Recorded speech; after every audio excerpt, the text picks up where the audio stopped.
Sylvie et Jacques, bonjour. Vous représentez à vous deux quelque chose d'assez exceptionnel puisque c'est le Rotary et la branche 4A. Madame la Présidente, peut-être. Oui, bonjour. Alors le Rotary en général est très touché par la cause Alzheimer et a souhaité au niveau national que des haltérépis soient montées dans différentes villes. Donc le Rotary Club de Colomiers a monté avec l'aide de Jacques Viguier, qui est également rotarien, la haltérépie Alzheimer de Colomiers. Les premières haltérépis datent depuis plus de 10 ans et c'était aussi le Rotary Club qui l'avait fait à Port-la-Nouvelle. Par contre, la nôtre, elle a été créée en novembre 2015. Les statuts ont été publiés au journal officiel et on a démarré ensuite les travaux et l'aménagement pour un démarrage effectif avec des adhérents le 11 octobre 2016, donc soit un an après la publication des statuts au journal officiel. Alors quel est on va dire le taux de remplissage peut-être? Est-ce que vous êtes satisfait? Est-ce qu'il y a encore du travail à faire pour justement la communication? Oui, il y a énormément de travail encore à faire. On commence à être connu. Aujourd'hui, on a 5 adhérents avec les familles qui les encadrent. On a besoin de faire de la communication. On génère petit à petit la confiance des gens et de la famille parce qu'effectivement, c'est quand même une structure assez inconnue. Voilà, pour l'instant, le démarrage est pas mal pour un début et très bien, on est assez satisfait. Alors il faut dire quand même que vous ne pouvez pas accueillir des centaines de personnes ici dans cette salle, la salle de Friendly Auberge à Colomiers. C'est uniquement une dizaine de personnes avec les accompagnants. Alors non, c'est 10 adhérents, c'est-à-dire 10 adhérents et avec les bénévoles en plus. Donc les bénévoles aujourd'hui, j'en dénombre 17 qui ne sont pas toujours présents là, mais on a créé une rotation de manière, si vous voulez, à ce que les bénévoles ne soient pas usés par cette charge. Donc on a 2 après-midi par semaine et on attend par après-midi 10 maximum. Ce qui veut dire que comme tous ne viennent pas chaque jour, on peut éventuellement avoir 20 adhérents. Le tout, on aura 10 adhérents maximum par après-midi. Et l'autre point qui est important aussi, c'est pour les gens, c'est de savoir que lorsqu'on a deux adhérents, pardon, on aura un bénévole. On aura une personne pour s'occuper maximum de 2 personnes. C'est la règle qu'on a définie pour pouvoir travailler correctement. Alors quelles sont les activités que vous proposez été, hiver pour donc ces personnes qui viennent? Nous avons été d'abord formés par une psychologue qui nous a sensibilisés à la maladie, aux différents stades de la maladie, comment aborder les personnes atteintes d'Alzheimer, quelles étaient leurs réactions en général, comment elles se comportaient dans différentes situations. Et les activités qui sont proposées sont des activités, je dirais, de maintien de la mémoire, de communication, de sociabilisation entre d'autres personnes. Alors quand il pleut, qu'il ne fait pas beau, etc., on est dans cette salle et l'on fait des jeux de société, il y a une Wii pour faire des jeux, on discute ensemble. Là par exemple, ils ont fait ensemble les décorations du sapin de Noël.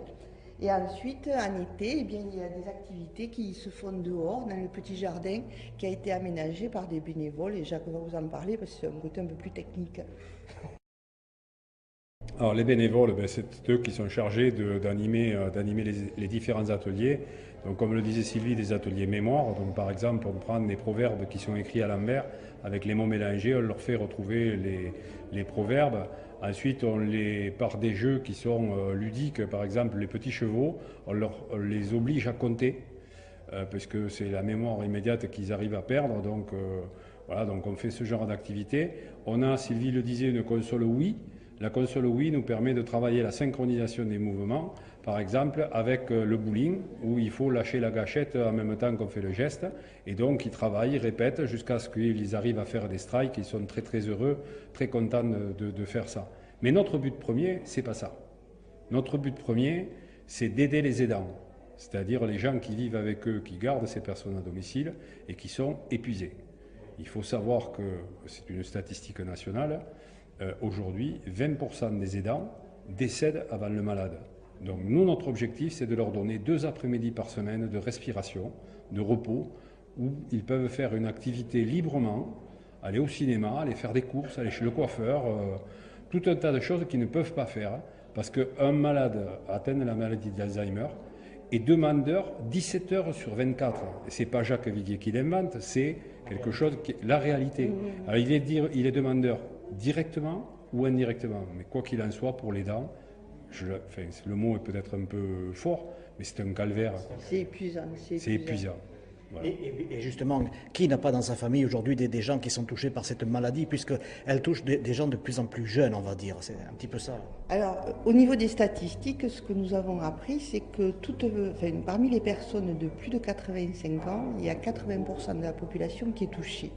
Alors, on ne peut pas appeler ça directement de Alzheimer, mais il y a des dérivés de la maladie Alzheimer, il y a des dérivés de la dégénérescence cognitive, et 80% des personnes de plus de 85 ans, c'est énorme. Et le vieillissement de la population, nous serons quasiment tous touchés un jour. Vous avez bien sûr un site internet. Oui, alors on a un blog, c'est pas un site internet parce que le site c'est trop compliqué, donc on a mis en place un blog de l'association.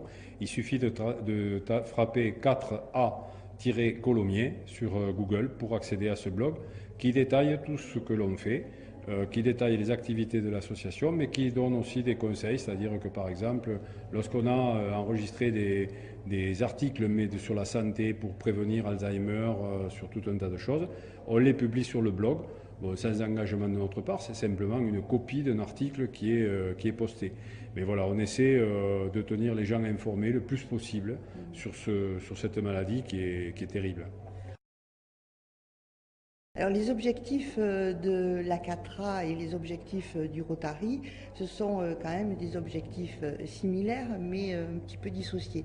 Puisque le Rotary Club, dans ses objectifs, avait de lancer cette association qui est la CATRA, afin qu'à terme, elle devienne autonome. On est là en support d'action pour la CATRA, mais la CATRA va se développer de façon autonome et je l'espère croître exponentiellement.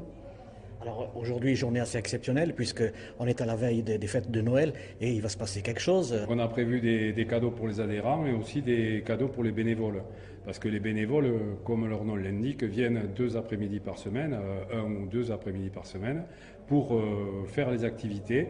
Donc c'était important de les remercier. On a décidé donc de leur offrir un cadeau. Et Sylvie, qui est ma présidente au Rotary, il faut le dire, est aussi bénévole de la CATRA. Voilà. Et aujourd'hui, le Rotary de Colomiers va remettre un chèque de 2 000 € à la CATRA, qui est le bénéfice d'une action que nous avons faite, c'est-à-dire un loto. Nous avons fait un loto au mois de novembre, dont les bénéfices sont reversés à la CATRA. Et ce que je voulais rajouter, c'est que lorsqu'on parle de halte répit Alzheimer sur Colomiers et même ailleurs, on a une très bonne écoute. Les gens sont très sensibles à cette cause. On a fait ce week-end, par exemple, le marché de Noël des commerçants de Colomiers, et les gens étaient très à l'écoute de ce que l'on faisait, et c'est vrai qu'il faut se faire reconnaître, parce qu'une halte comme ceci, c'est très rare. Eh bien, écoutez, il ne reste plus qu'un mot à vous dire. Good luck, continuez, œuvrez dans ce sens. Merci à vous. Merci beaucoup à vous. Merci. Je suis très contente. J'ai eu beaucoup de cadeaux. Et comme je me sens la plus vieille, alors je suis contente.